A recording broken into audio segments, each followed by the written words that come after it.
be seated. Court is back in session, noting the presence of counsel in all parties.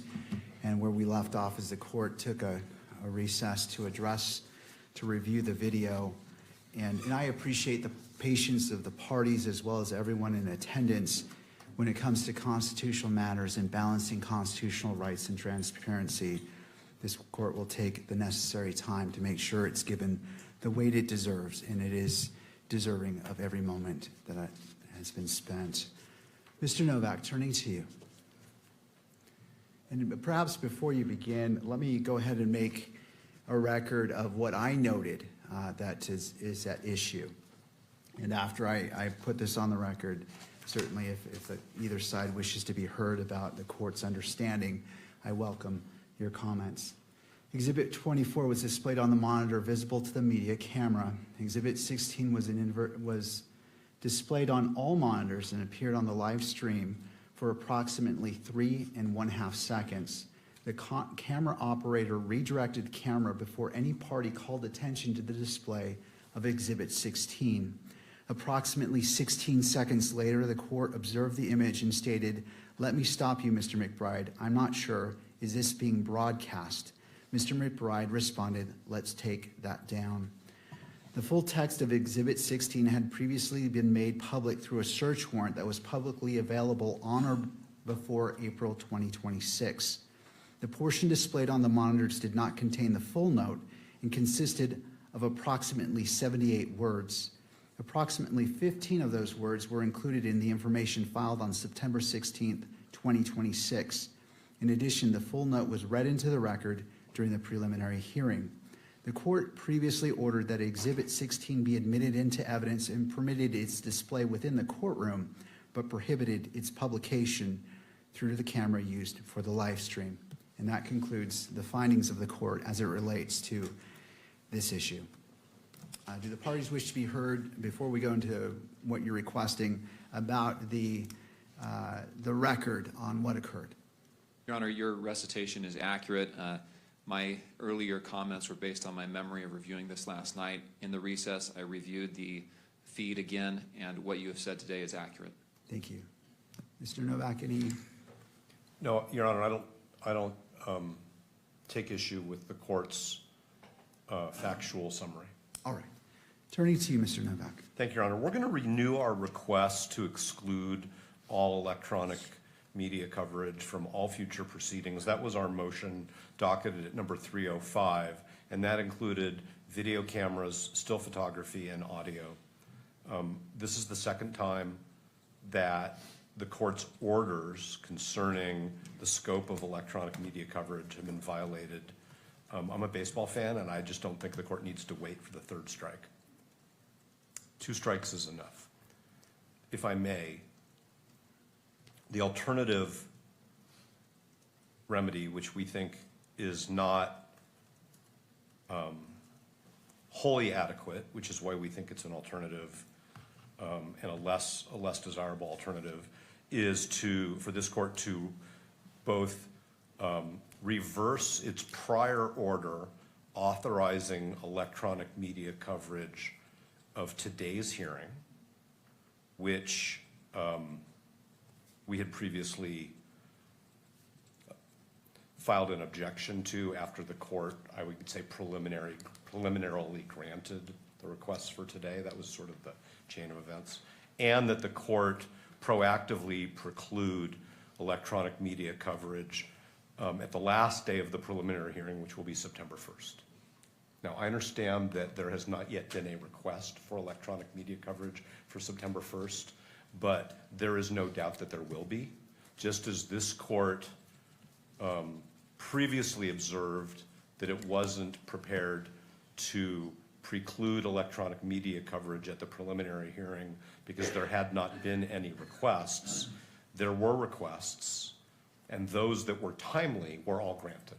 The court denied one request because it was not timely for one particular day. So I guess the way it would be is any request for electronic media coverage of September 1st will be denied because that's the appropriate sanction for what happened yesterday. the fact that the content of the exhibit was previously summarized by the state in certain documents which became public because the state didn't take any actions to seal them beyond the 6-month period. The fact that the contents of the exhibit were read in open court is not the issue. The issue is when the court issues an order, everybody must comply with it, and there are reasons for the order. And the reasons, as this court stated, are to protect Mr. Robinson's right to a fair trial. So no doubt that the court balanced those prior ways in which the content of this exhibit had already been disclosed when the court decided that there would not be electronic media coverage. That's a fact that we have all known of that exhibit. That's a fact that we've all been aware of as we've gone along. So to summarize, and then I will stop because I know we still have a witness here, and of course the court needs to hear from the state and counsel for the media, I suspect, is we would like the court to reconsider its order denying motion 305 and grant it for the balance of all of the proceedings in this matter, or as an alternative, the court prohibit any further electronic media coverage of the preliminary hearing, which includes September 1st. Thank you, Mr. Novak. Thank you very much. Turning to the state and then to the media.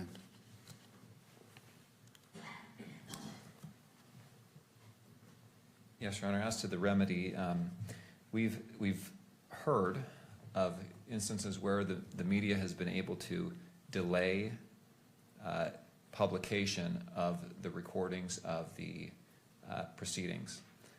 We've heard of instances where that has been a short delay of like 30 seconds. I've talked to the media attorney about this, and they do not have the capability to do that right now. My suggestion would be for future proceedings to here order the media to look into that capability, and that would be a remedy that perhaps could be used in the future. I think that would be a satisfactory remedy to avoid this type of thing in the future. As to the other remedies requested, we have one witness. The final witness, well, the defense has one witness. That witness is a ATF DNA forensic biologist, and I assume that the exhibits that will be admitted through her will be of that nature. We've already, in fact, admitted the report that she is going to be testifying to.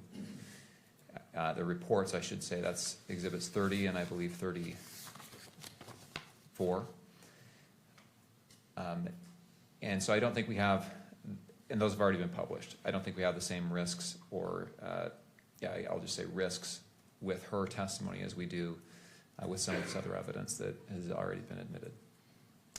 Thank you. To the media.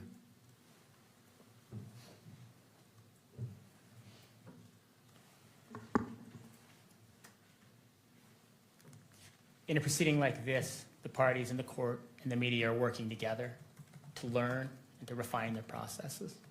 I hear Mr. Novak's remarks about challenges that we've run into in the past. I recall, it hasn't been that long ago, a time when the camera was placed in a location in the courtroom that was causing challenges. The court moved it. When there were challenges with aspects of the court's ruling, the court reiterated those, and those processes improved. We are getting better at this. Media is on board and recognizes the court's obligation and its significant efforts to balance the interests here. In light of the court's ruling, including its recognition that the media operator in this case beat almost all of us to the punch, right? And saw what was happening on the screen and moved away as quickly as they could. We believe that the procedures that the court currently has in place, even if they don't, every moment of every hearing deliver the result that we are intending to deliver. Those processes are working. I don't believe that a further adjustment, much less a sanction, much less a revisitation of something that says let's keep every photographer, every camera out of this courtroom for every proceeding. In light of the court's well-reasoned and exhaustive rulings, after long briefing on all of this, the court is currently balancing these interests correctly, and we therefore ask the court to allow the parties to recognize that the time we're dedicating this morning represents a reiteration of the importance of these principles. The media and the parties all recognize that, and we'll continue to endeavor at all times to do all that we can to ensure that those are adhered to, and let the parties go forward under the current procedures without further order or sanction by the court. Thank you. Any further arguments before the court issues its ruling? No, but thank you for the opportunity. Thank you. And I'm just updating my notes as I'm intending to issue this ruling right now. I'm just making sure that I'm capturing all the points made in the argument right now.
almost done. I appreciate the party's patience. This issue rises to the level that necessitates great care. And as my practice, I don't like to rush or make snap decisions. And I want to give this the full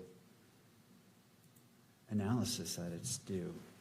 So thank you again for your patience.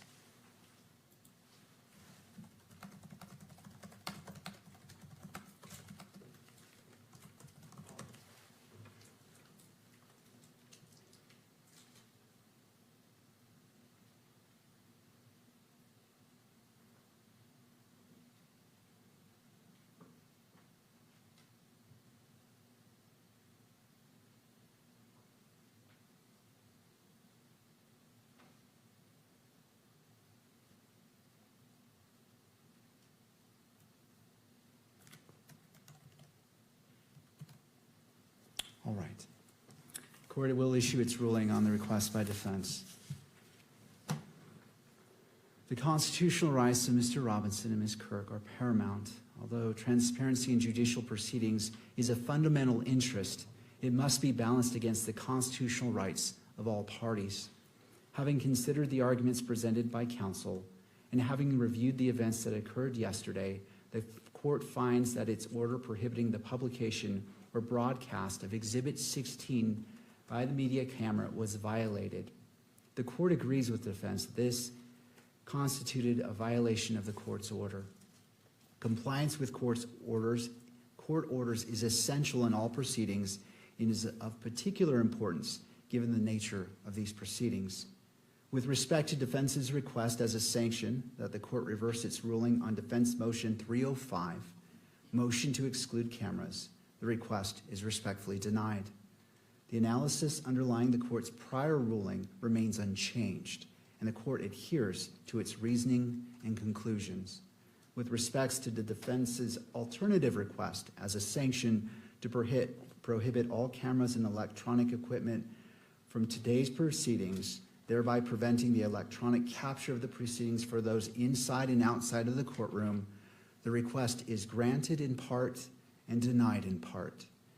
Effective immediately, members of the media shall no longer capture or broadcast any exhibits displayed by the parties during today's proceedings. The court finds this sanction to be proportional and appropriate in light of the violation of the court's prior order. The court reserves this sanction as it relates to September 1st. It is not before the court. There has not been a request for electronic media coverage, and the court won't issue a pre-ruling. When it becomes, that request has been filed and all the deadlines which the court has imposed in regards to the MC filing are in place, if motions are filed, the court will entertain motions in brief argument ahead of the September 1st hearing and address it at that time. This is the ruling of the court. Thank you. Turning to the defense, if you wish, you may call your next witness. Judge, we would like the benefit of the record before we start taking evidence today. Yes, Mr. Grenander, and I'll allow all parties, given the ruling of the court, briefly. And I'll be brief, Judge. And this is in relation to the continued taking of evidence today. And I'll start my statement, Judge, with something that was very insightful that you said the other day. You mentioned, and I quote, "Sometimes you need to take time to save time," close quote. And so that's my purpose for standing up here this morning. We have spent the better part of a day, a little over 5 hours, I believe, hearing from witnesses that the defense has called at this preliminary hearing. And no doubt the defense is entitled to call witnesses at a preliminary hearing as allowed by the rules. But I think it's important that the court remind all parties about the purpose of this hearing. This is a probable cause hearing, as Your Honor has repeatedly stated. The defense has invoked the term reliability many times. And the court, frankly, has found the evidence that's been admitted, the testimony. As a gatekeeper, the court has found it reliable. It's been presented. The exhibits have been found reliable. So any questions of additional reliability are really questions of credibility of the witness and weighing of the evidence. And that is not really what this court engages in at the probable cause standard. And so this is all couched in the context of a likely forthcoming standing objection that the state may lodge if the testimony is long and drawn out and exceeds the scope of the preliminary hearing, gets into areas of a 702 hearing, possibly even trial. We will lodge this objection, but I wanted to just simply state the authority, Judge, behind our objection if we do make that. As your court is well aware, the magistrate at this stage of the case must view the evidence in the light most favorable to the prosecution. And that's cited to in a number of Utah cases, to include State v. Schmidt. Schmidt continues, this means that when reasonable inferences from the evidence cut both for and against the state's case, the magistrate lacks the discretion to choose between them and must leave such a determination to the fact finder at trial. A few other cases I would like to refer the court to. State v. Pledger, which is a Utah 1995 Supreme Court case. Speaking of this standard, the court says, the standard bars the magistrate from requiring the prosecution to address or even eliminate alternative inferences that could be drawn from the evidence in favor of the defense. So even assuming the defense scores points today in calling these witnesses, again, the court cannot really weigh those in favor of the defense. State v. Hester, which is a Utah Court of Appeals case 2000, where there is conflicting evidence, quote, the magistrate may not sift or weigh the evidence, but must leave those tasks to the fact finder at trial. Of course, we're not at trial yet. State v. Virgin, a Utah 2006 Supreme Court case, indicates that a magistrate may only disregard evidence at a preliminary hearing if it is, quote, so contradictory, inconsistent, or unbelievable that it is unreasonable to base belief of an element of the prosecution's claim on that evidence. There's a State v. Drozbecki case, which is a Utah Court of Appeals case 2010. Magistrates may only disregard or discredit evidence that is wholly lacking and incapable of creating a reasonable inference regarding a portion of the prosecution's claim, but must leave all the weighing of credible but conflicting evidence to the trier of fact. And finally, State v. Lopez, a Utah 2020 Supreme Court case. Speaking of this probable cause standard at a preliminary hearing, the court said, under this low bar, it may be difficult for the defense to overcome a prima facie showing of probable cause. Even an alleged victim's recantations may sometimes be insufficient, given that the magistrate must view all evidence in the light most favorable to the prosecution and draw all reasonable inferences in favor of the prosecution, close quote. Judge, Your Honor has heard 4 days of testimony now. The evidence is overwhelming. It's devastating. And the question needs to be asked, the purpose of continuing with testimony if it's long and drawn out. Of course, the defense has the right to call witnesses, but it needs to be within the context of this preliminary hearing. So again, we may be lodging a standing objection of relevance and exceeding the scope of this hearing. That's my record. Thank you, Mr. Grunander. Do other of the parties wish to be heard as it relates to Mr. Grunander's statement? To the defense?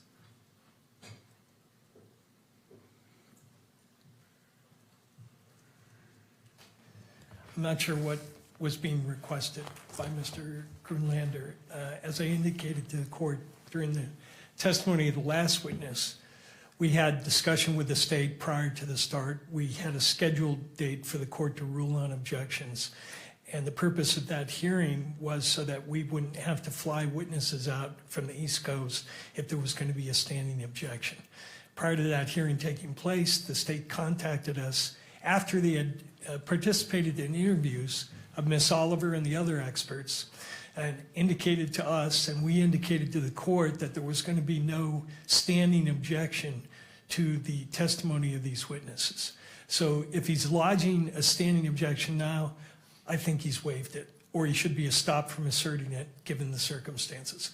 I didn't hear that he was asserting that, and I intend to keep this next witness focused on the issue that I think is relevant, which is the state presented DNA reports through a non-expert.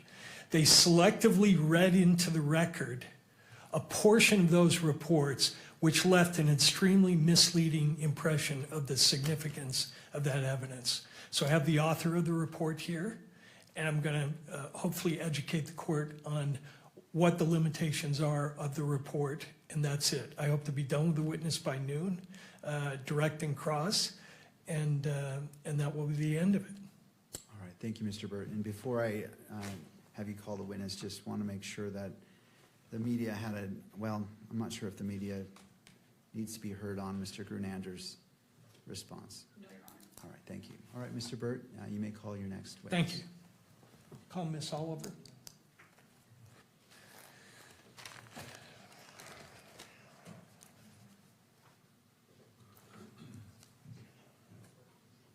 Ms. Oliver, if you'd like to come forward and be sworn in.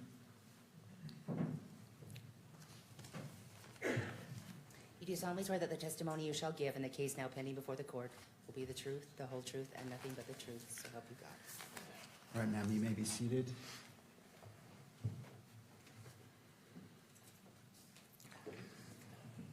And there's a water bottle to your left if you wish. And after you're seated, if you wouldn't mind adjusting that microphone, bringing it close to you to pick up your testimony from today. Mr. Burt, your witness. Thank you. Could you tell us your name, please? Caitlin Oliver, Oliver. And Miss Oliver, could you bring that mic a little bit closer so I want to make sure your voice is projected? Thank you. What do you do for a living? I work for the Bureau of Alcohol, Tobacco, Firearms, and Explosives as a DNA section chief. And how long have you held that position? I've been a section chief since January, and I've worked with the ATF for about 9 years. Prior to that, I was a forensic biologist. And where were you a forensic biologist before you started to work for the ATF? Prior to the ATF, I worked for Jefferson Parish Sheriff's Office in New Orleans, Louisiana, as a DNA analyst and a DNA quality manager. Back in September of 2025, what were your duties and responsibilities? I was a forensic biologist. And do you recall that around September 11th, you received a request to do some DNA work at the request of the state of Utah? Yes. Could we display State's Exhibit 30, which is in evidence?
instance, the next sample down, 1.2, where the state read paragraph D, admitted paragraph F, you state in F, based on this calculation, there is evidentiary support for the inclusion of Tyler Robinson, correct? As a possible contributor.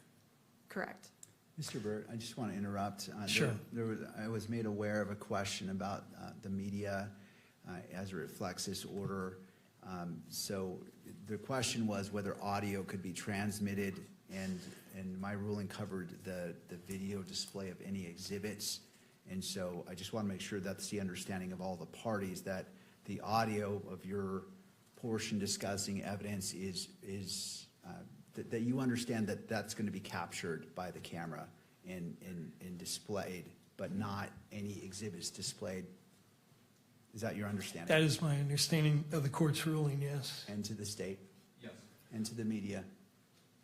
Yes, Your Honor, there might be concern about the actual monitors at council table and podium. Any clarification on that? Well, that's why I give my notation to begin the morning that the parties are responsible to monitor their monitors. And that's there because they're entitled to view it, but they're responsible to ensure that the monitors, as the camera is picking up the courtroom, it's directed not to focus on the monitors, but inevitable capture may occur, and that's why that instruction is given. Your Honor, Jeff Nye on behalf of the victim representative. We cannot see the court from where we're sitting, so I don't know if there's a way for us to view the monitor. I don't understand what you're saying. It's not being published on this It's not one. being published on the monitor to the court's right. Right, the order of the court based as a sanction is no exhibits will be displayed. In the courtroom entirety? As it stands right now, yes, that's correct. Well, Okay, please approach the lectern.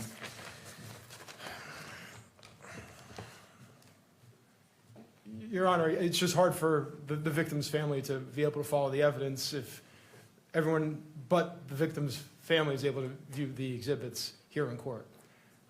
Thank you, I appreciate your concern. This monitor is not on either. So it's only the attorneys. The attorneys have a right to view what exhibits are being displayed, to make their motions, objections, and to see it. It is the court's discretion on what's displayed in the courtroom for publication, and the court issued a sanction given the events of yesterday, and that's the court's ruling. Your Honor, I just asked the court to consider the victim has the right to be present, obviously, at the hearing. And the presence without being able to see the exhibits, again, it's our position, is not meaningful. Thank you, I appreciate your concerns.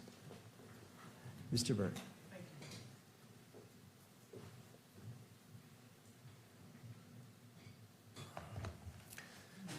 Could you redisplay Exhibit 30, please? And again, while he's doing that, that same conclusion where you include the language, go back to that page, please, 5. Use the term, there is evidentiary support and possible contributor. I want to focus your attention on the words evidentiary support. We've had a prior witness testify that, from the FBI, testified that they use a scale and they characterize the support along the lines of strong. Are you familiar with that type of a scale? Yes. Does your agency employ that scale? We can come to 5 conclusions at our agency, so there can either be exclusion, limited support for exclusion, uninformative, limited support for inclusion, and support for inclusion. And I take it from what you just said, you don't use these qualifiers strongly. The word strongly include things of that nature. Yes, we don't use a verbal scale at our laboratory. Is that a scientific phrase when you talk about instead of saying that there's support for an inclusion, you instead say there is strong support for the conclusion?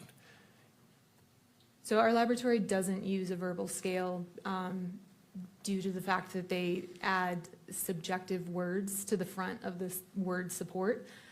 It is our stance that the likelihood ratio statistic, the number stands on its own. So we report the likelihood ratio and either support for inclusion or support for exclusion. Thank you. Would you go to page 8 of the report? And highlight the very top of the first 2 sentences. You included this language in your report, correct? Correct. And in fact, you included this language in all 3 of your reports, referring to the conclusions conform with the relevant Department of Justice policy on uniform language. That's correct. Right. And why do you include that language in all 3 of your reports? It's standard language for our reports. Our reports adhere to the DOJ Ultra statement. Okay.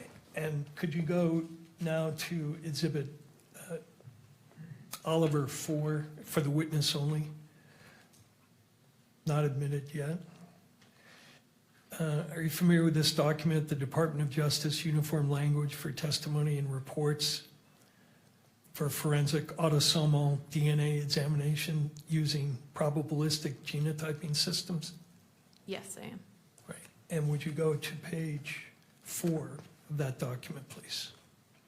And the court has heard some prior testimony about this Department of Justice directive. What is ATF's, what is your understanding of what the qualifications and limitations are that are required by this policy of the Department of Justice?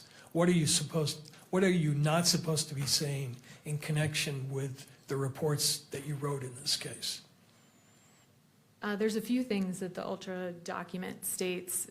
First, it states if you use a verbal scale, which we do not, then you need to use the one dictated in the document. This is in an effort to unify the language coming out of DOJ laboratories.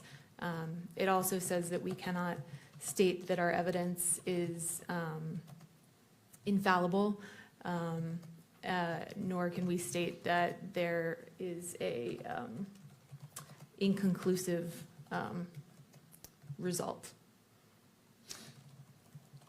Shall not state that it's infallible or have a 0 error rate, correct? Correct.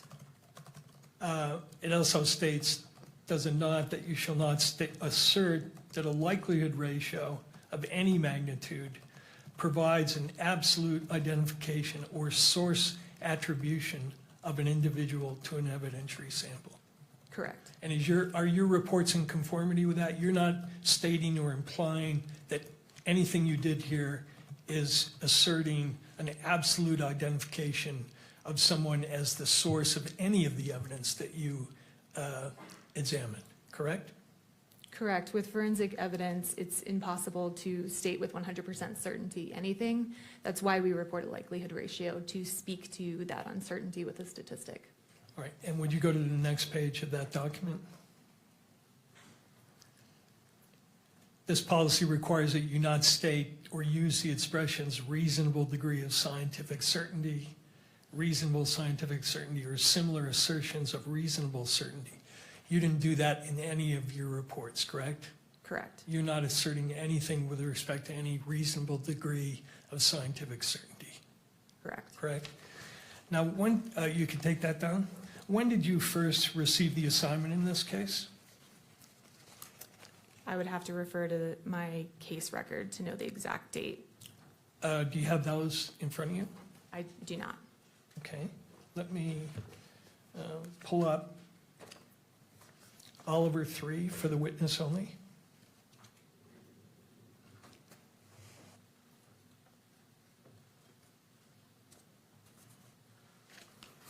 And go to the third page. Does that third page help refresh your memory on when you may have received this case? Yes, on September 12th, 2025. Okay. Is that when you first started doing work on the case, do you think? Yes, it is. Now, prior to doing work on the case, did you receive permission from someone to consume any samples in the case? Yes, I did. And could you go to page 15 of those case notes, please? Again, for the witness only.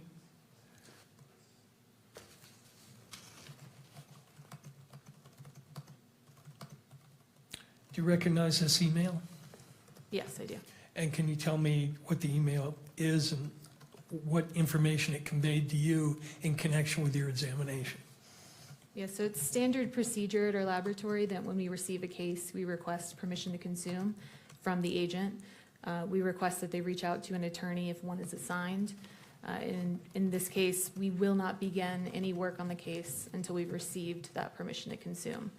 So this email is us receiving permission to consume the samples and move forward with testing.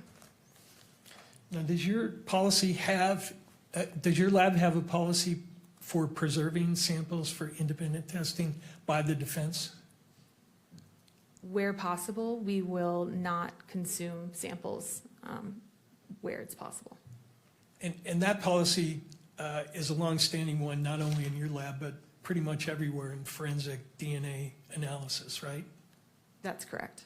Goes back to 1996, does it not, when the National NRC recommended a policy that samples be split wherever possible at the front end of the analysis to allow for independent examination. Where possible, yes, that's correct. Right, and they did that because it was their conclusion, was it not, that a wrongfully accused person's best insurance against a possibility of being falsely incriminated is the opportunity to have the testing repeated. Such an opportunity should be provided whenever feasible. Correct. Okay, could you now go back to Exhibit 30? Page 8.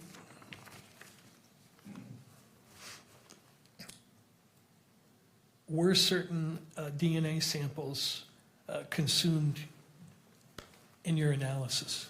Yes, they were. And for the record, are those listed on page 8 of your report? Yes, they are. Which samples were entirely consumed in your analysis? That would be exhibits 1.4, 1.6, 1.9, 1.10, 1.12, 2.1, 3.1, 4.1, and 5.1. Okay, then are there a number of samples listed above there in the report where you say the DNA extracts will be retained? And then you list 1.1, 1.2, 1.3, 1.5, 1.7, 1.8, 1.13, 7.1, and 8.1. Correct. Does that mean that those are all swab samples, correct? They were swabs, yes. All right, does your report mean that you consume the swabs, but you have some liquid extract remaining as to those samples? Correct. Now, are all of the samples, let's talk about the samples in Plaintiff's Exhibit 30. Were all of the samples you looked at there mixed samples? Could I refer to my tables in my report? Sure. Go to page 2, please.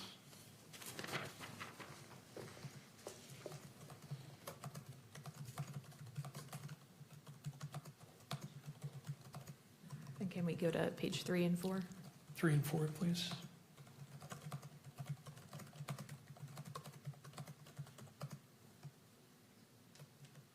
With the exception of the known samples from the known individual, that was a single source sample, but otherwise the evidence samples were all mixtures. And in many cases, they were mixtures of sometimes 4 and 5 people, correct? Correct. Now, when you look at mixtures, such as the ones in this case, you use terms like major and minor contributor, right? Correct. Is that language meant to convey that anything with respect to activity of anybody who might be assigned to that DNA weight? In other words, are you saying the person you label as a major contributor was engaged in any sort of activity? Is there any connection between the use of that language and activity? None of the testing that I performed could speak to activity or what activity led to the deposition of the DNA. So nothing in your report, if somebody reads that and says, oh, this one says this person is a major contributor, you're not commenting on anything about the person's activity, correct? Correct. And is it true also that there are also several other limitations concerning the language of your report that it's important for courts and people who are reading the report to understand?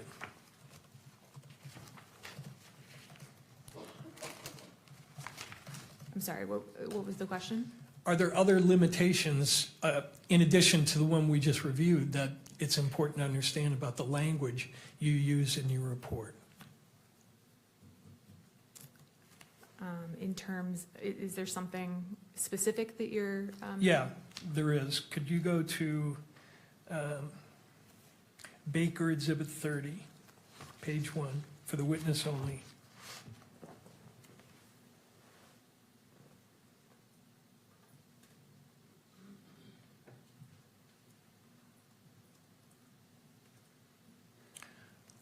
Are you familiar with this publication? Yes, This is a publication by the National Institute of Standards and Technology called Forensic DNA Interpretation and Human Factors. correct. This is put together as a guidance document for practitioners on what, to simplify essentially, what to say and what not to say. I don't know that I would call it a guidance document. NIST is not a regulatory body for DNA testing. It was a report that looked into forensic DNA reporting and specific human factors that could affect our testing. So they may have had recommendations, but as far as them being a regulatory body that's issuing guidelines, I wouldn't state that. Okay, that's fine. Could you go to 136, please?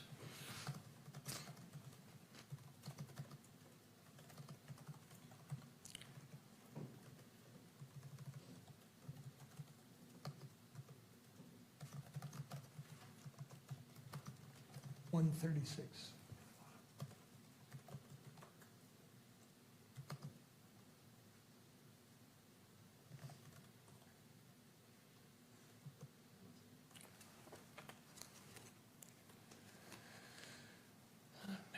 This is Baker 30.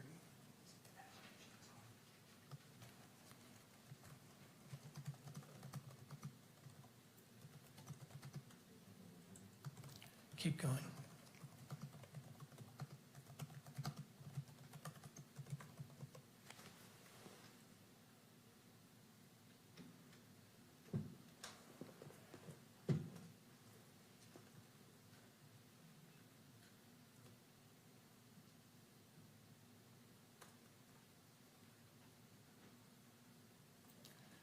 There we go, right there. Wait, 135, I'm sorry. And then scroll down to the next page. So they're making recommendations here as to how the report should be worded, correct? Correct. Let me ask you whether you agree with some of these limitations, or they call them caveats. They talk about how you describe the number of contributors, and they say the true number of contributors of DNA to an item can never be known. Do you agree with that? Yes. Okay. They also say, let me ask one question before I ask this one, which is, do you use something called a reporting cap in all three of your reports? Yes, so for our likelihood ratio statistics, we cap the statistic at 1 trillion. The actual number could be a lot higher. It could be quintillion, octillion. We chose 1 trillion because it has meaning, I think, to people that can understand what 1 trillion is. An octillion and a quintillion gets a little high at that point, so we cap at 1 trillion. And they talk here, do they not, about how you convey the idea of a reporting cap? And they say the LR reporting cap was chosen because of the limitation of biostatistical modeling and independence assumptions of STR loci. Do you agree that that's why the cap is chosen? I believe we chose our cap for the reason I stated. Do you disagree with that statement in terms of why the cap is chosen? I'm not familiar with the paper that's referenced there, so I would have to familiarize myself before I said I Okay. agreed or disagreed. Fair enough. And then they also suggest that you alert in your report that profile descriptors cannot be applied to activity level issues. Do you agree with that? Yes, so this is what you were stating about calling a major contributor. It doesn't speak to the activity that led to the DNA deposition. Right. DNA profiles may be described as major, minor. However, these descriptors should not be interpreted in the context of a decision regarding the nature or the mechanisms, actions, or timing that led to the deposition of the DNA. You agree with that? Correct, yes. All right. And then the other sort of limitation, convey that the DNA results cannot be interpreted as the analyst providing an opinion regarding who the source of the DNA is. Yes, so this is, once again, we don't make source attribution statements. We will say there's support for inclusion, and then we back up that with a statistic.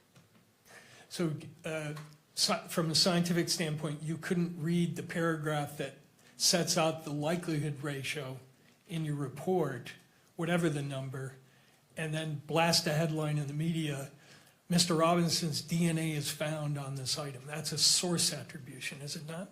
Correct, yes. And that would not be scientifically defensible, would it? Correct. Okay. Another limitation they talk about on likelihood ratios, on the next page, please, 137. Likelihood ratios cannot speak to the likelihood of a proposition, only to the probability of the results given a pair of propositions. Do you agree with that? Yes. Explain that, because that's a little above my pay grade in terms of understanding. So a likelihood ratio statistic compares the probability of the DNA profile of the evidence given two competing hypotheses or two competing scenarios. Typically, the first is that the person of interest is included, and then the exclusionary hypothesis would be that the person of interest is excluded, so there's a random, unknown, unrelated individual contributing. And when they're elaborating on that point, they say a likelihood ratio indicates if and to what extent the DNA analysis results support one proposition over another. It is not possible on this basis alone to determine which is the most probable proposition. Do you agree with that? Yes. Okay. And then the next limitation they suggest you convey is that convey that DNA statistics cannot imply uniqueness within a population. Do you agree that that's a legitimate limitation? Yes. And explain what that means. Does that go back to the issue of source? You can't assign a source to a DNA sample? Correct. Okay. It says you should delineate the meaning of a verbal qualifier, but you didn't use one in this case, right? Correct. Okay. Now, you mentioned that your testing cannot, and correct me if I'm wrong, I don't mischaracterize it. Your testing, none of the testing in any of the three reports can answer the question of how and when DNA got deposited. Is that true? That is true. DNA can't speak to the activity that led to the deposition of the DNA. And the report says, with regard to that issue, with the increased sensitivity of DNA techniques and sophisticated software, a DNA profile may be developed even when the contributor of that DNA never touched the item or area that was swapped.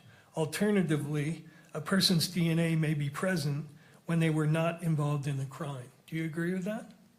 Yes, once again, I cannot speak to the activity. Can you explain how it's possible that a DNA profile may be developed even when the contributor of that DNA never touched the item or area that was swapped? So it's possible if, say, the pen that you're sitting there using for the week, you say, hand it off to the judge, and the judge then touches it for a period of time, and then I swab it. It doesn't speak to who handled it last. I could test that. I could get both of your profiles. I wouldn't know which person was the last person to handle that item. All right. And similarly, if you had a lot of DNA on your hand, we shook hands, I then went to pick up an exhibit, a gun, I touched the trigger of it, your DNA could be on that trigger, right? It is possible, yes. Okay, even though you never touched the gun. Yes, And that's why, because of those possibilities, you can't make any assessment of how or when DNA got deposited, correct? correct. How long can DNA persist on an item? DNA is quite stable over time. It can be broken down due to environmental insults, so things like heat and humidity are known to break down DNA over time. But I couldn't give you an exact number. Were certain of the samples that you tested in this case degraded samples? There was degradation present in some of the samples. And what can cause degradation? Like I said, there's environmental insults, heat, humidity. Now, the second report that you wrote had to do with a Dremel item that was taken from Mr. Robinson's home. Correct. And did you request certain what are called elimination samples in regard to items that were recovered from his home? Yes. Tell the court what an elimination sample is as opposed to a sample that relates to what's called a POI, person of interest. So an elimination sample is a sample taken from a known individual that it may be assumed that they could have come into contact with it. If I were to, say, swab your vehicle, then I would want your DNA sample as an elimination to eliminate you in order to look for any additional DNA that may be there. And you say they're assumed contributors because depending upon the location, for instance, somebody's house, you would expect if there were multiple people in that house that perhaps everybody in the house could contribute to a certain DNA result. It's possible. So you'd want samples from all those folks to see if they contributed to an item that would be associated with a place where they congregated. Correct. And I noticed from your case file that you also requested, but I don't think you received, elimination samples from agents who were involved in this case. Correct. Why do you request those samples? The type of testing we perform is quite sensitive, and so it is a standard practice that we request elimination samples from any of the investigators involved in order to potentially eliminate them in case they could have contaminated the evidence. Okay. Now, in report number 157, if you could bring that up, please. Oliver 157, which has been admitted.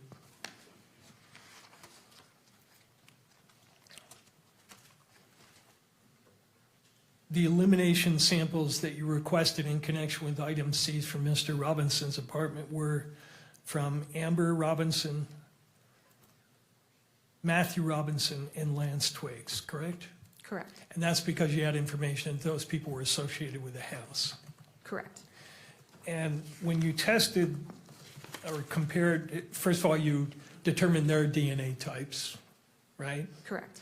Then you compared their types to what you found on the evidence. Correct. And for a certain number of those samples, you found the presence of DNA of your elimination samples, not because they were suspects, but because they were associated with the premises, right? There was support for inclusion of some of these individuals, yes. Okay, and if you could scroll down to page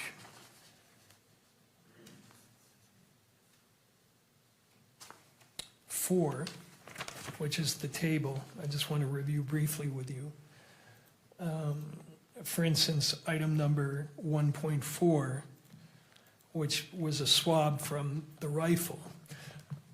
You used the elimination sample of Mr. Robinson's father, and you found his DNA on that particular swab, correct? I would say there was support for inclusion of Matthew Robinson on the sample obtained from the swabs of the bolts of the rifle. I'm glad you pointed that out. That's, again, consistent with your other testimony. You're talking again about support for inclusion as a possible contributor. Correct. And there Again, was- not because he's a suspect, but because he's associated with that premise. Correct, and there would have been a likelihood ratio statistic calculated and to go along with that. Okay, could you go to the next page? Similarly, with respect to 1.6, you found, again, Matthew Robinson on swab number 1.6, or a profile that indicated he was a possible contributor. There was support for inclusion of Matthew Robinson. Okay. And next page, actually go page to page 7.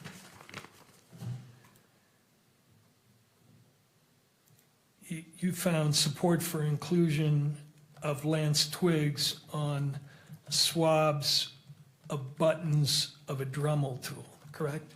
Correct. And going back to what we were talking about before, if a person named Lance Twiggs lived in that residence, came into contact with Tyler Robinson, and then touched a button on a Dremel tool, you'd expect Mr. Robinson and Mr. Twiggs's DNA to be on there, right? Or you could. It's reasonable to assume that anyone living in the household could have contributed to DNA on an object found in that household. And similarly, you found profiles to suggest support for inclusion of Mr. Twiggs on other areas of the Dremel tool, correct? Correct. Okay.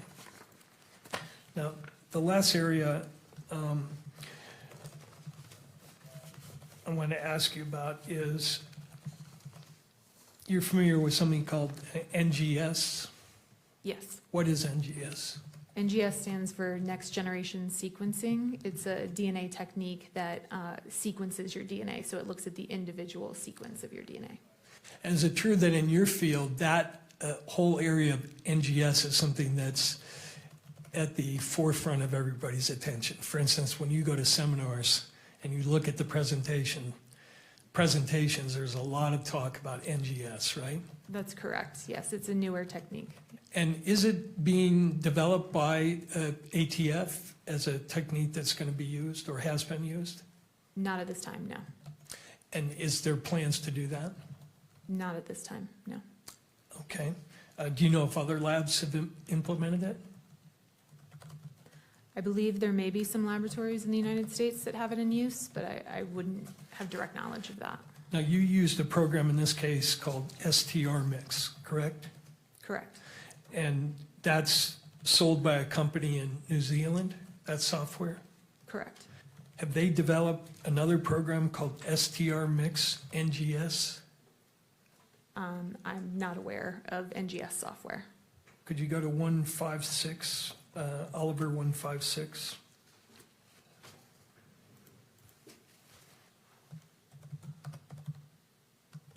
Let me know when you're there.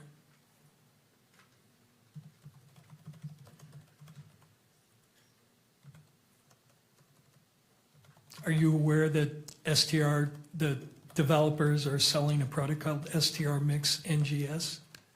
I was not aware, no. Okay. Now, sequencing analysis is different than what you did in this case, correct? Correct.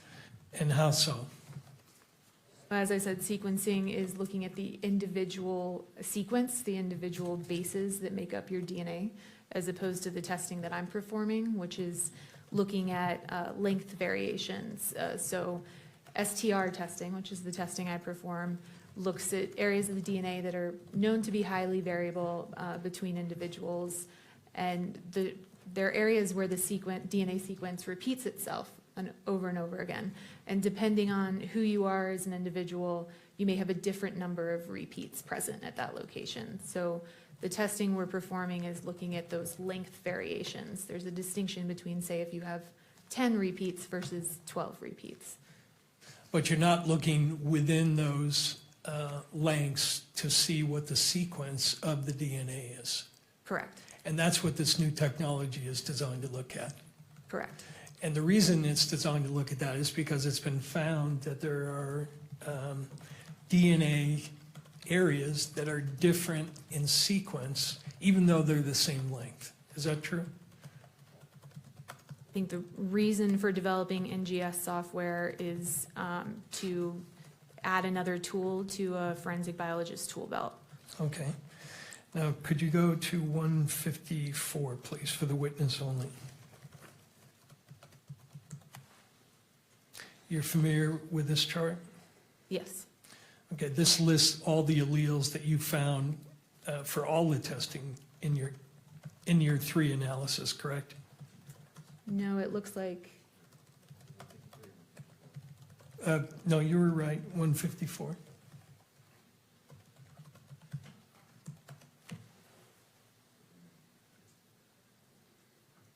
Yeah, this is one, what's the exhibit on this? Okay. You're familiar with this chart, right? I reviewed the first page of this chart. I Sure. have not reviewed the entire Go to thing. the first page. This lists the alleles that you found, correct? For the known samples, yes. Okay, now go to the second page. And is it true that for the alleles of interest in this case, one of the alleles of interest is at the D3 location, allele 17? One of the locations that we look at on the DNA strand is called D3. That's a location, yes. Right, and in this case, the 17 allele is important because Mr. Robinson had a 17 allele, correct? Correct, And some of the evidence had a 17 allele correct, at that location. correct. So as I understand the way you do this, you look and compare whether those are the same number, basically. I wouldn't state that's how we do our comparison, so it's not just number matching. We're using STRmix, the StarMix software, in order to perform an analysis of the software that looks at the possibilities for a DNA profile and make comparison to the knowns that way. We aren't using a chart and just doing number matching. Yeah, and I wasn't suggesting you did, but you're looking at the alleles and measuring the peaks, and it's a fairly sophisticated process, correct? Correct, But the bottom line is you're comparing alleles one against another. correct, So if a person is a 1717 and the evidence sample is a 1717, you're looking at that comparison. correct, And again, measuring only length. correct. But it's true, is it not, that researchers have found that that particular allele, the D317 allele, that there are actually 3 different 17s, 17A, 17B, 17C. Yeah, so there's something known as isoalleles. What that is you may have, in this case, a 17 allele, but the sequence within that 17 allele is different. So 2 people may have a 17, but they may have a different sequence within their 17 allele. And it's been found that there is a 17A, a 17B, and a 17C, correct? Objection, relevance to the probable cause hearing. At this point, I think we've once again gone beyond probable cause, and based on Mr. Grunlander's argument, I would invoke his argument here in the case law that he referenced, and I object to this question. Let me withdraw the question, reframe it, and move beyond it. All right, so I'll sustain the objection, it will be reframed, and we'll go from there. It's true, is it not, that at least 1, 2, 3, 5 of the locations of interest in this case, researchers have found that the alleles that you were looking at, these isoalleles, have different sequences but the same length. Objection. relevance, the witness has testified she does not do sequencing analysis here, and that's what the question is asking, is about sequencing analysis. Counsel? The point, though, is that her testing cannot distinguish between these isoalleles, and therefore it goes to the weight of the comparisons. But if she didn't do that, Yeah, that's the point, is that she didn't do it, and therefore she's not in a position to draw conclusions. Mr. McBride? That proffer is inaccurate, that she's not able to draw conclusions because she did not do NGS or sequencing analysis. She has testified that her lab and the analysis she did here is not sequencing analysis, it's something different. Whether or not she could do sequencing analysis is irrelevant to the analysis that she did do. If Mr. Burt wants to call an expert to say sequencing analysis is better or something like that, that's fine. But this expert does not do sequencing analysis. Therefore, the line of questioning that goes into sequencing analysis is irrelevant to her testimony. Let me see if I could lay a further foundation. All right, so I'm going to sustain the objection. Sure. And the question may be re-asked if counsel chooses. When you do your analysis using length only, do you go by the rule that if any STR locus fails to match when comparing the genotypes between two or more samples, then the comparison of profiles between the question and reference sample is usually declared a non-match, regardless of how many other loci match? No, it's not quite that simple. What you're speaking of is an exclusion, is that correct? Yeah, right. So it's possible for DNA evidence we spoke about, it's possible that DNA evidence be degraded. In a case like that, there may be the potential that some of the profile has what we call dropped out. So it's not present. In that case, we wouldn't expect necessarily to have a inclusion or exclusion at that location because there's no information present there. So it's not quite as simple as is every allele in this chart present in the evidence. There's more to it than that. If you had a difference in sequence between a known and a question across many loci, would you exclude the person? It depends Again, on, objection, Your Honor. We're going back into sequencing, which is not the analysis that was done in this case. Mr. Burt? Again, Your Honor, if there could be an exclusion based on this and the testing was not done, I think that is relevant. But as it relates to this witness and her firsthand knowledge, I'm not seeing that tie-in as it relates to her. All right, let me move on then. So I'll sustain the objection. Now, you said that all the samples you looked at in that one report were mixtures, correct? correct. And the number you get in the likelihood ratio depends on how many contributors you estimate, right? The number is going to vary if you say I think it's a mixture of 2 people versus I think it's a mixture of 5 people. It's not necessarily the number of contributors. The likelihood ratio speaks to the weight of the evidence. And so it's comparing known individuals to the unknown sample. It could be a low number and be a single source sample. It could be a high number and be a 4-person mixture. It's not necessarily directly correlated with the number of contributors. Let me ask you if you agree with this. This is from the NIST mixture study. An likelihood ratio numeric value is not a measurement of a physical quantity. Do you agree with that? Correct. Rather, it is a ratio of probabilities in the opinion of the expert assessing the likelihood ratio and is dependent on the specific propositions used to formulate it and also on the individual making the assessment. Correct. Yes, I agree. And does the final likelihood ratio depend on the number of contributors you assume? No, it does not. It has no effect whatsoever. it can have an effect, it's possible.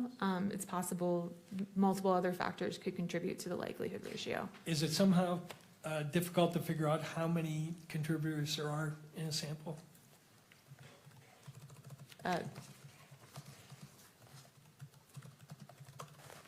I guess I would say that I use my, my training, education, and experience in order to determine the number of contributors present in a profile. Well, I noticed throughout your report, you used the phrase, for instance, with regard to the 1.2 sample, the profile consistent with at least five contributors, at least one of which is male. And for 1.1, you say, the profile is consistent with at least 4 contributors. I assume by the word at least, you're signaling that it could be more. Correct. And as the number of people to a mixture increases, the difficulty in sorting out that mixture increases as well, correct? Correct. I noticed in your standard operating procedure, there's some guidance on interpreting 3-person mixtures.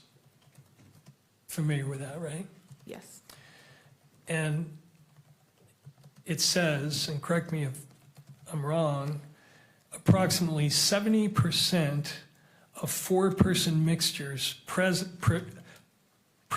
as 2 or 3-person mixtures, based solely on number of alleles present. It's possible for them to present, yes.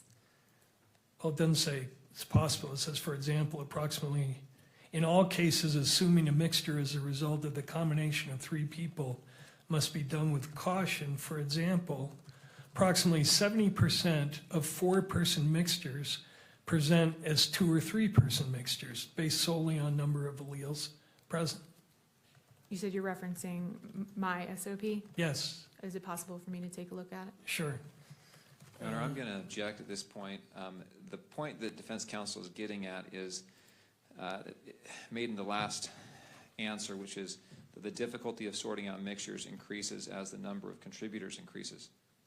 That's all understood, but that has nothing to do with probable cause determination. Even if it's difficult, the inferences and the evidence is weighed in the favor of the state. The court cannot weigh the difficulty in determining this evidence. Is it fair for a trier of fact at a jury? Sure it is. But we're now getting into weight issues that are relevant for a jury, but not for this court. Well, he's implying this is going to be an extended discussion. I have one question which he wants to look at her manual to make sure it's in there. So, and then I'm done. All right, I'll allow this question, so I'll Thank you. overrule the objection. She may review the material and So could you the bring question up can be rephrased. one exhibit, Oliver 148?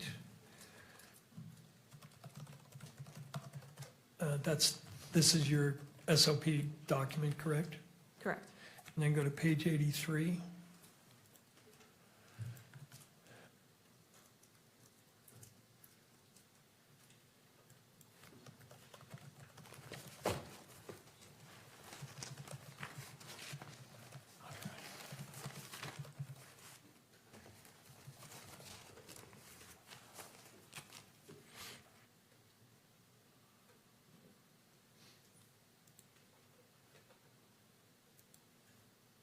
Did I read that correctly?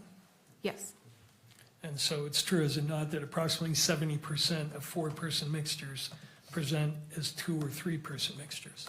it's possible. Thank you. That's all I have. Thank you.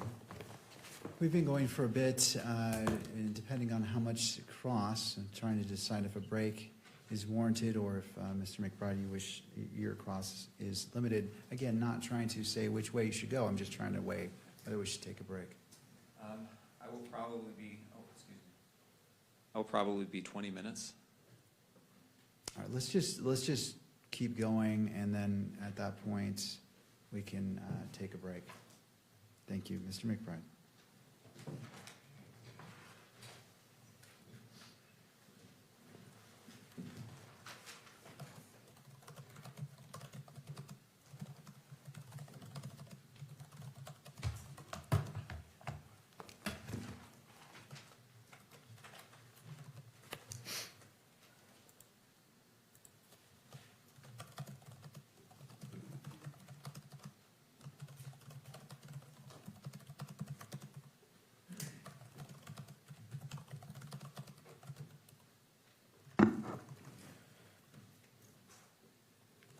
Good morning.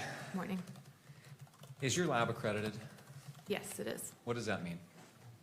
So our laboratory goes through a voluntary accreditation process where a external third party comes in and audits our laboratory to a set of standards. Specifically, the ATF laboratory is accredited, and specifically the DNA section of the ATF laboratory is accredited to 2 sets of standards. One is an international set of standards called ISO 17025 for testing laboratories.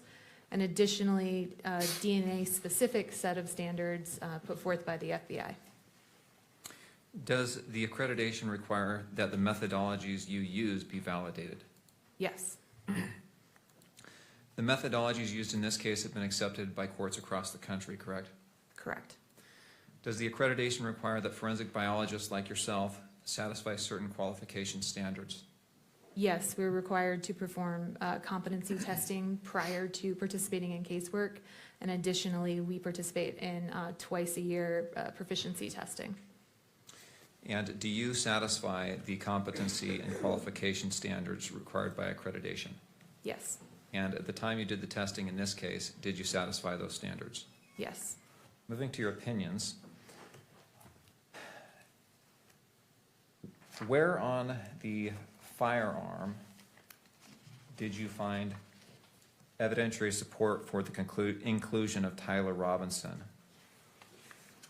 There were several locations. I'd have to refer to my report. Okay, would you look at your report, and this is, it looks like report number, or exhibit number 30. If we can pull that up, just for the witness.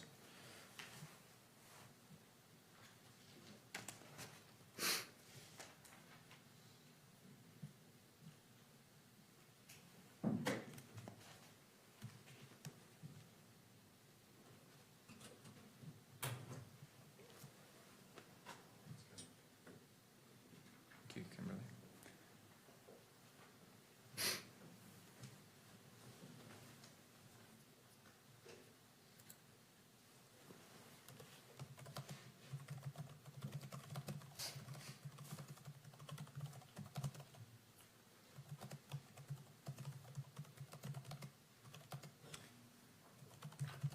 We had it for a minute here, a minute ago.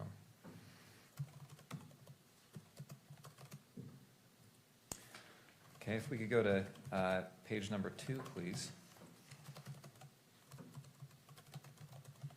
Will you just list off the areas of that firearm where there was support for, evidentiary support for inclusion of Tyler Robinson? The swabs of the stock and grips of rifle, the swabs of the butt plate of rifle, swabs of the trigger and trigger guard of rifle with possible ridge detail / smudging, the swabs of the bolt of the rifle with possible ridge detail / smudging, and the swabs of the forend of the rifle. We go to page 3. Swabs of the barrel of the rifle with possible ridge detail / smudging, the swabs of possible ridge detail / smudging on the optical accessory. And page 4. The swabs of the protected underside of the receiver of the rifle after disassembly. The swabs of one 30-06 cartridge case. The swabs of one 30-06 cartridge. And the swabs of one 30-06 cartridge. I want to ask you about a couple of those conclusions.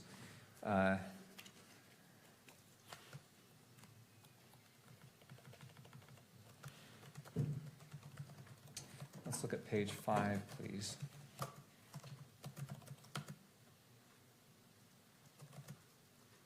And calculation number 3, exhibit 1.3, do you know where that swab was taken from? I'd have to refer back to page 2. Can we refer back to page 2, please, Kimberly? Thank you. 1.3 is the swabs of the trigger and trigger guard of the rifle. All right, going back to page 5.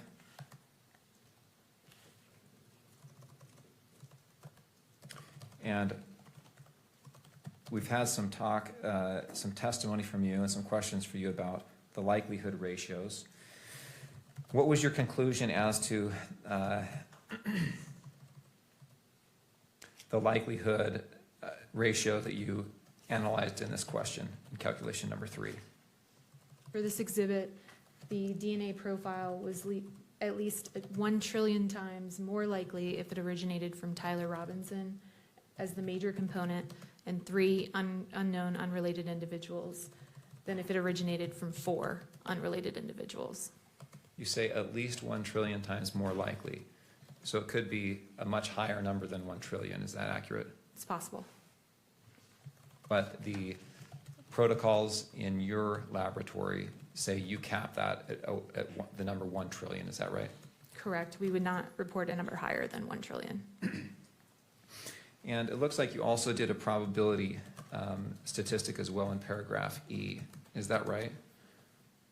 Correct. It's another way of stating the likelihood ratio statistic. And will you state your findings you made here in paragraph E, and that's on page 6?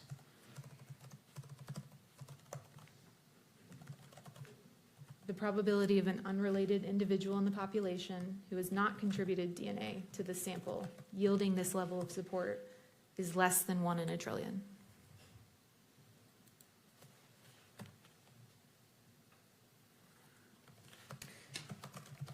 And same question there. The trillion number, it could be far less than that, but you stop your calculations or the statistics at 1 trillion. Is that right? Correct. Let us move to page 7 with regard to statistical analysis calculation number 7. Now, do you remember what 1.3 or 1.13 and 2.1 are? I'd have to refer back to page 3, I believe. You could jump to page 3. Thank you, Kimberly. Page 4, sorry. Page 4. The 1.13 is the swabs of the protected underside of the receiver of the rifle after disassembly. And 2.1 is the swabs of one 30-06 cartridge case. Now, did you do the swabs themselves? I did not.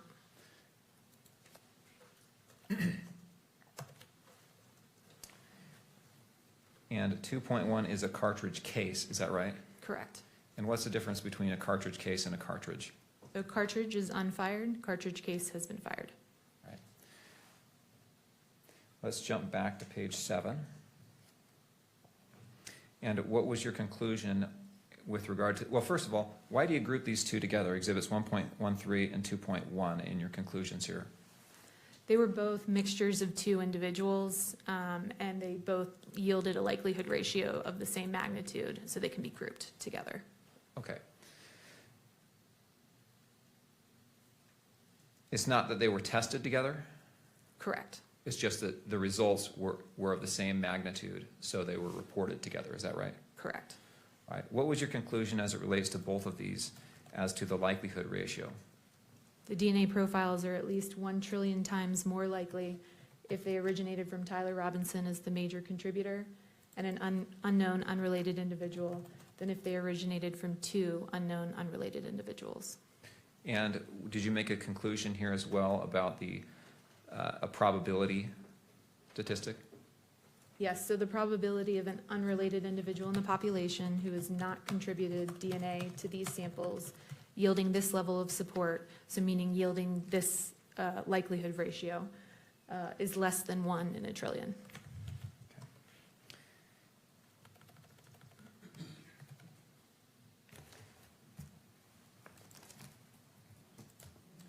Nothing else? Mr. Burt.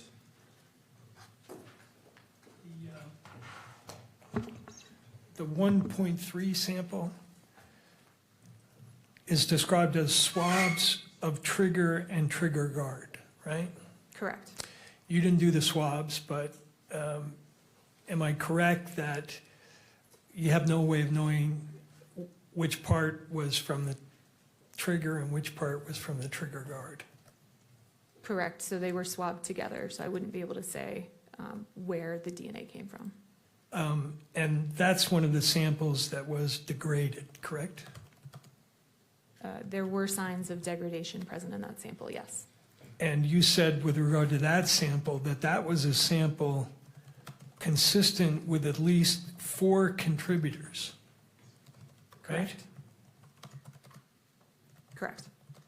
And did what you term, the major profile, have the largest amount of degradation in that sample? There was, yes, And you can't tell us anything about when the DNA was deposited on the trigger guard or the trigger, correct? correct. You can't tell us anything about whether, when you say it's at least 4, it could be 5, 6, or 7 people with DNA on that trigger or trigger guard, correct? Correct, which is why we have the major contributor that is suitable for comparison, and the minor contributor is not suitable for comparison due to that complexity. And again, major, minor just has to do with the levels of DNA you were seeing, has nothing to do with someone being engaged in activity that is major in relation to the minor contributor. Yes, so the major contributor is the majority of the DNA contributed to that sample. Okay. And some of these samples, you have major contributors of more than one person, right? Correct. So for sample 1.1, swabs of stock, you have 2 major profiles, and there are at least 4 contributors on that sample, right? Can I refer to my report? Sure. It's Exhibit 30. Plaintiff's 30.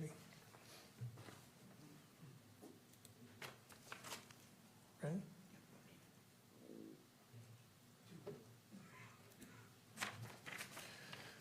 You said Exhibit 1.1? Yes. Yes, it was a mixture of 4 individuals. There were 2 major contributors. Okay.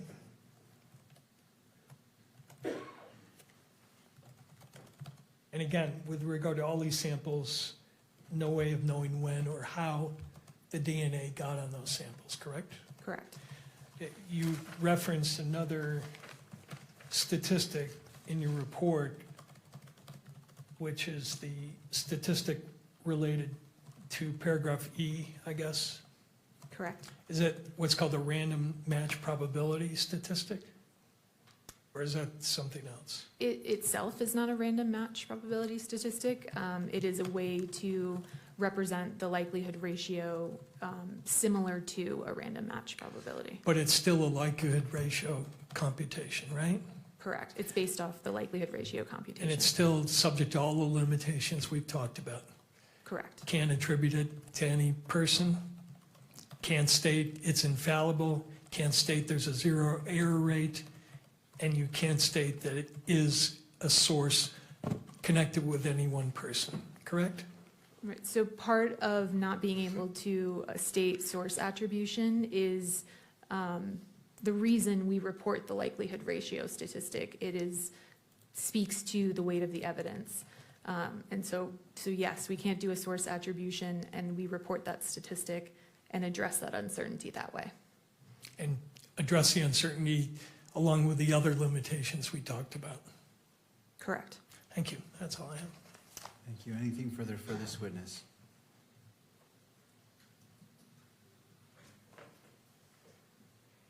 No. All right. May this witness be excused. All right. Thank you, ma'am. You may step down. Anything further from defense? No, we have no further witnesses. All right. Returning to prosecution, anything further? No, Judge, we have no rebuttal evidence to present at this hearing. The state has no rebuttal evidence to present at this hearing. However, before we break, there is the matter that was discussed yesterday with respect to publishing in the courtroom Exhibit 12.1, so that the victim's family can observe that. Thank you. All right, do the parties wish to be heard as it relates to this briefly, and then the court will issue its ruling. And Your Honor, I actually just want to make a quick record. We have advised Mr. Robinson of his right to testify at this hearing, and he is choosing to take our advice and not testify. is that correct, Mr. Robinson? And I note that he's nodding in the affirmative. Thank you, Ms. Visser. All right. In regards to the outstanding issue about the publication of State's Exhibit 12.1 to the courtroom only, to persons here, any further input from any of the parties before the court issues its ruling? Your Honor, Jeff and I, on behalf of the victim, my understanding is you ruled yesterday that you were going to play it, that you did grant our request. So I don't know if we... Thank you.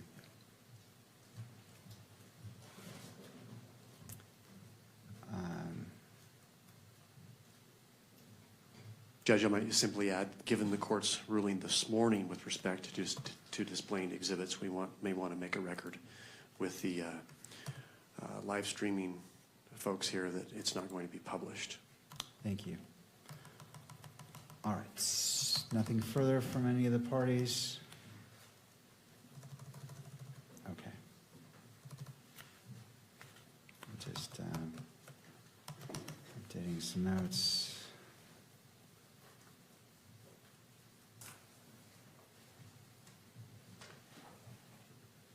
All right. The court wishes to readdress yesterday's ruling in light of this morning's sanction as it relates to Exhibit 16. The court separately addressed that incident and imposed a sanction on the record. Having considered all applicable public access, fair trial, privacy, and victims' rights interests, the court adheres to its prior ruling. The court finds that temporarily limiting live stream to audio only while Exhibit 12.1 is displayed is necessary to prevent the inadvertent publication of the exhibit from being transmitted to outside the courtroom, and no broader and is taking the least restrictive means to accomplish what is being requested. Accordingly, Exhibit 12.1 may be viewed by all persons physically present in the courtroom, including victim representative Ms. Kirk in her capacity as the victim representative. The same in-court viewing rules applies to all parties and courtroom attendees. And that is the ruling of the court. Let's go ahead and proceed to that, to the stage. So could the camera operator let me know when we're switched to an audio only? We are? Okay. All right. And as it's switched to audio only, to the state, now my understanding there's no audio on this surveillance on 12.1. Is that correct? All right. All right. So let's go ahead and play that. And I'm going to rule that this also applies to the still photographer. It cannot be captured the screen in any way. I noted video recording, but I intend as well as no still capture of any of the monitors during the publication of 12.1. All right.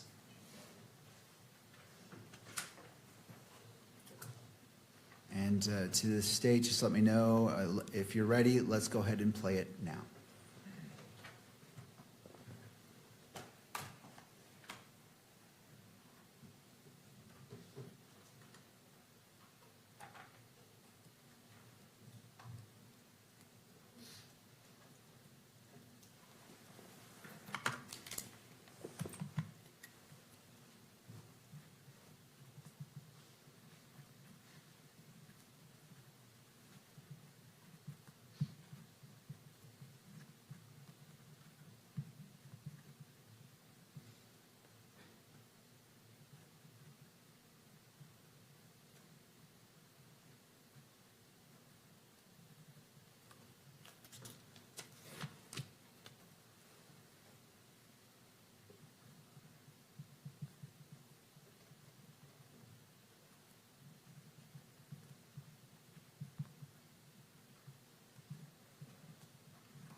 All right, and that concludes the playing of Stacy Exhibit 12.1. Video transmission may resume. Just let me know when that is live.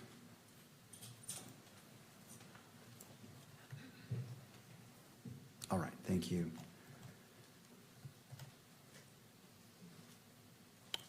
Does either party need the benefit of the record? The state does not, Judge. No, Your Honor. All right. So this preliminary hearing is continued to September 1st at 10 a.m. for an in-person hearing. The court will allocate up to 4 hours total for argument. That's encompassing both parties.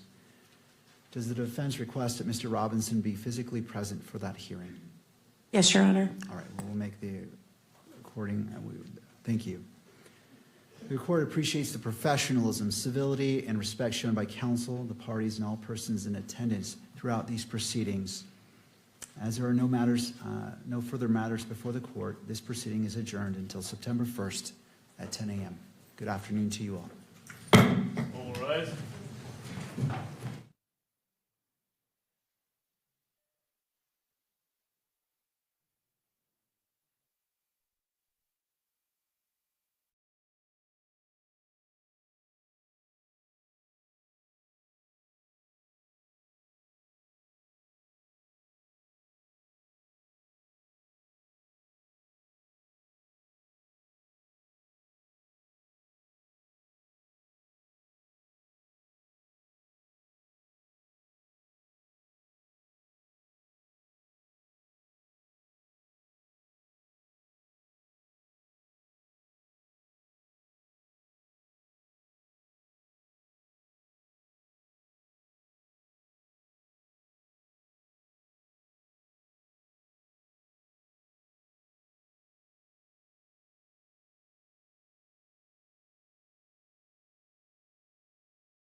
Done the whole thing over.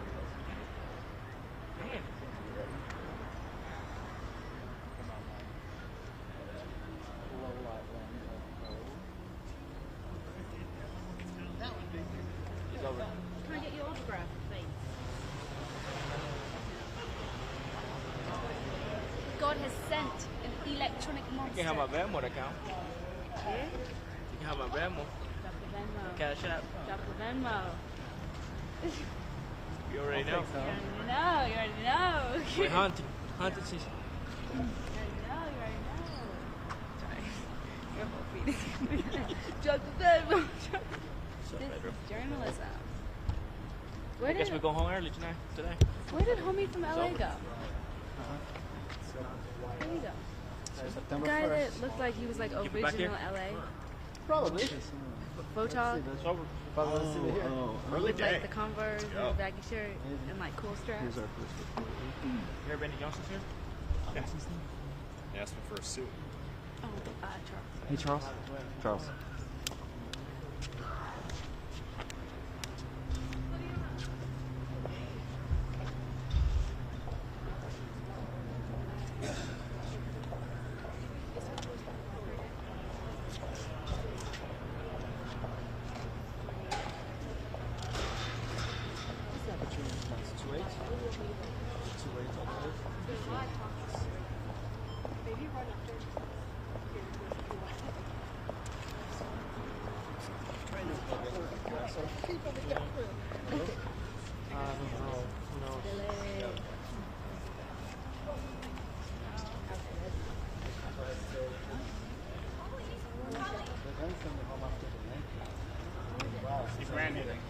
Don't leave early. I have that shirt for you. I just gotta do some interviews and stuff. Wait, how early? What? How early? What do you mean? Like, don't leave early? Yeah. Just give me time to do some interviews. yeah. Yeah, Not once like- I'm done, I'll not go like to the. 5. I'm parked right down the street.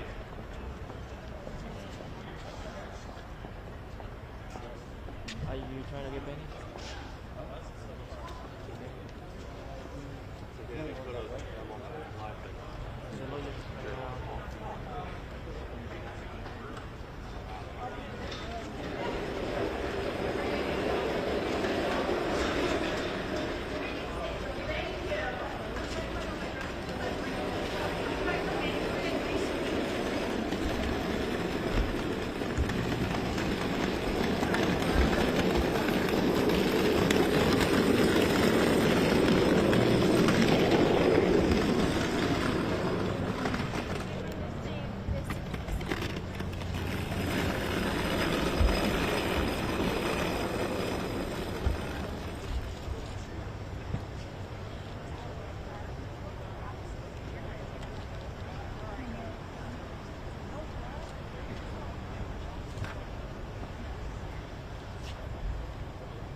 Get out of the way.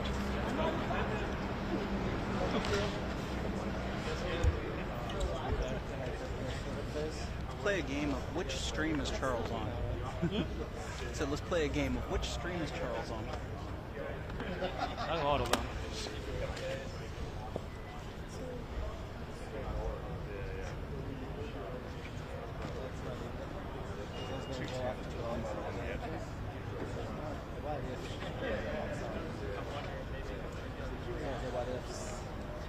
Yeah.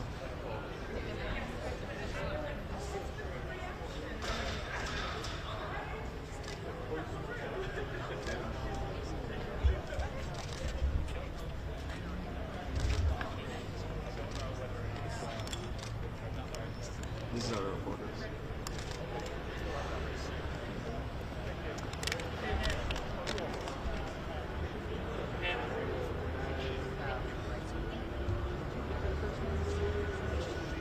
I hate that freaking wall. We're getting on the way. Freaking nightmare. I wish it was more like.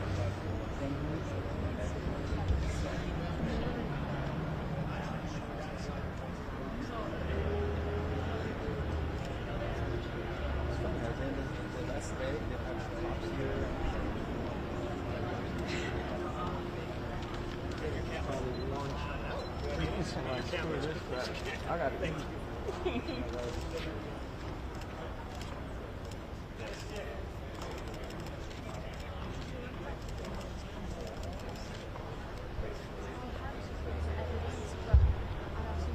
I'm surprised Chris is not here.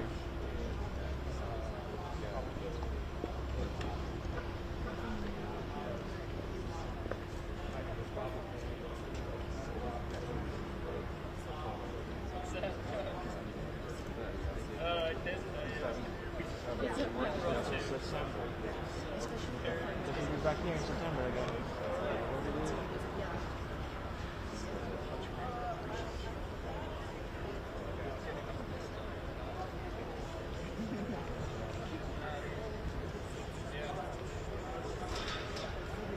Keep on an eyes on you.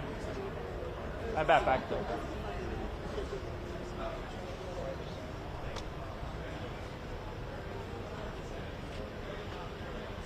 No blue shirt today. Guy in a black shirt today. Am I in your shot? You're always in my shot. That's fair. That's fair. I think you're You're fine there. Probably Jack.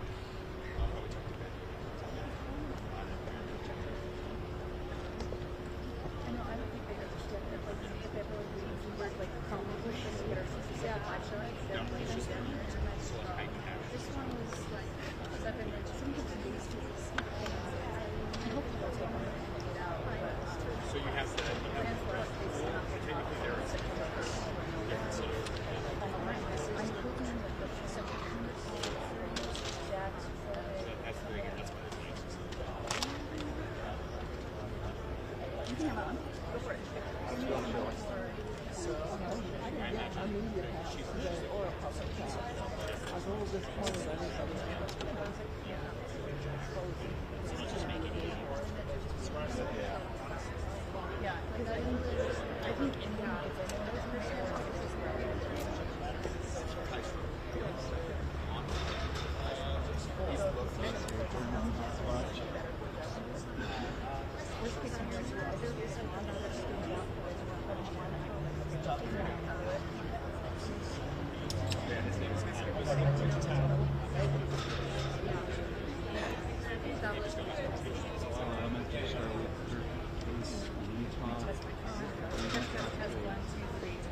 Good man.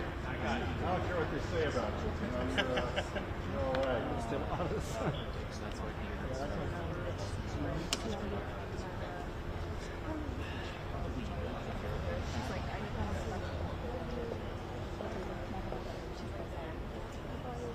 We'll just make it even easier.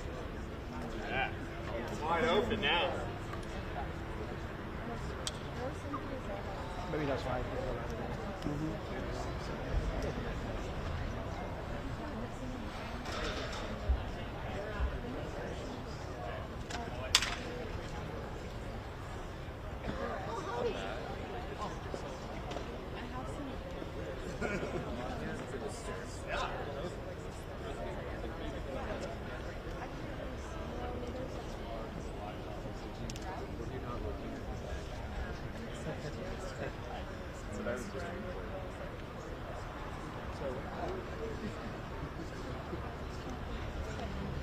Oh, thank you.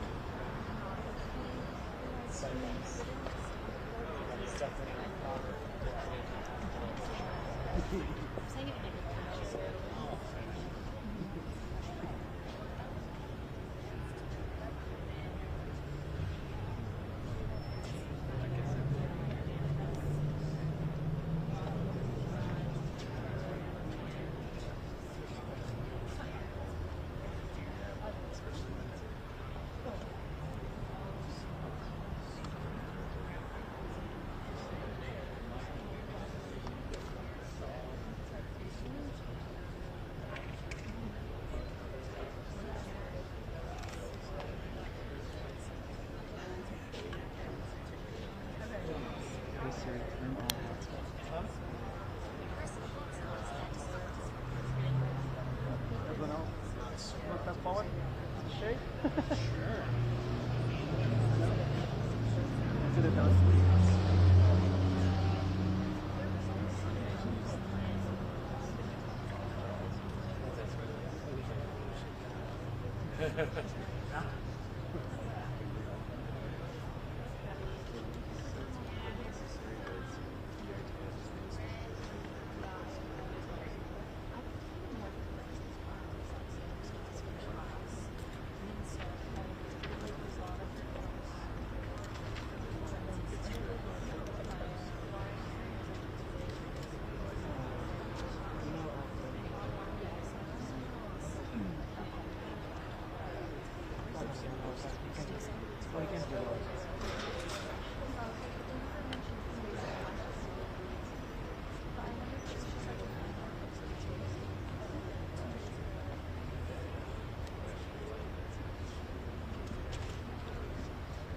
You deserve this. Good job. Good job.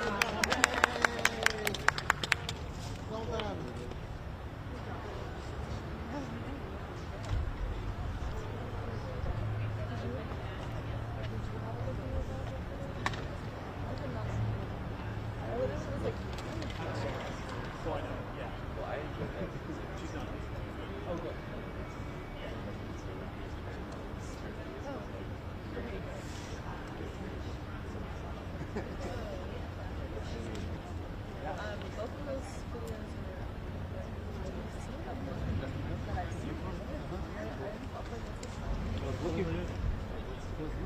Not so long ago, but just okay.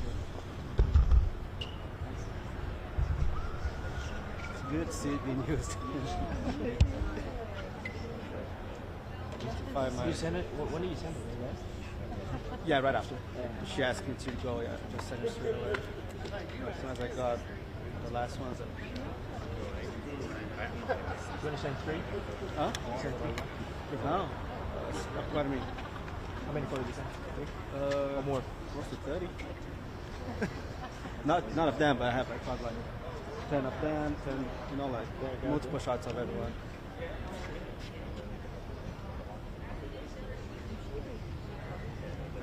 All together, I think it's 28.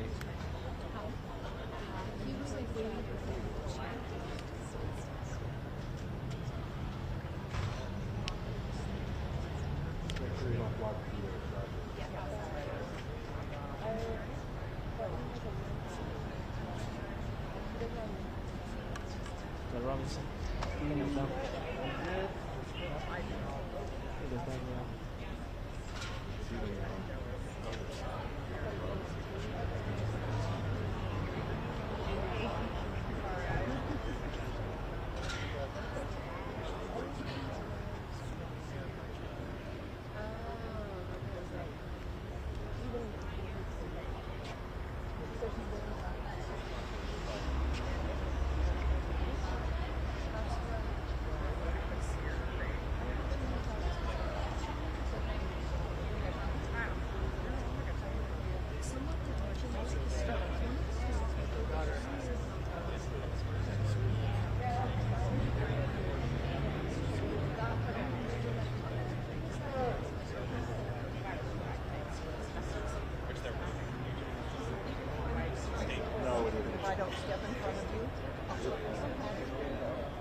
I like to stay close to your camera so I know where the lens is actually.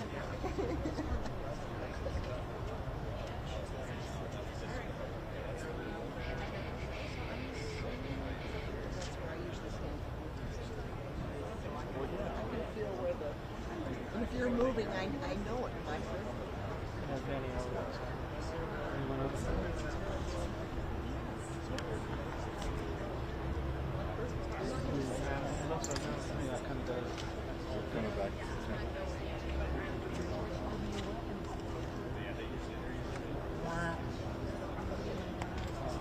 Where's Grandma? I get why they're still being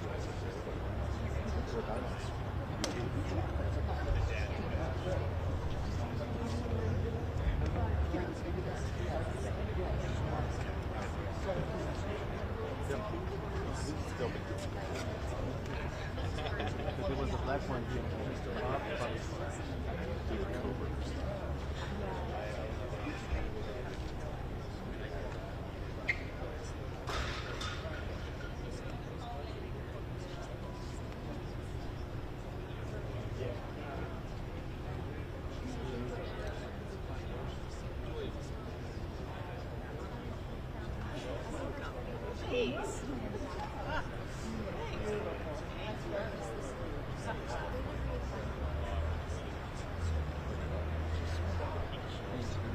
I got rich watching.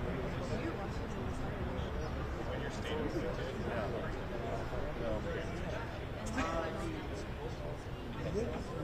You did. Well, I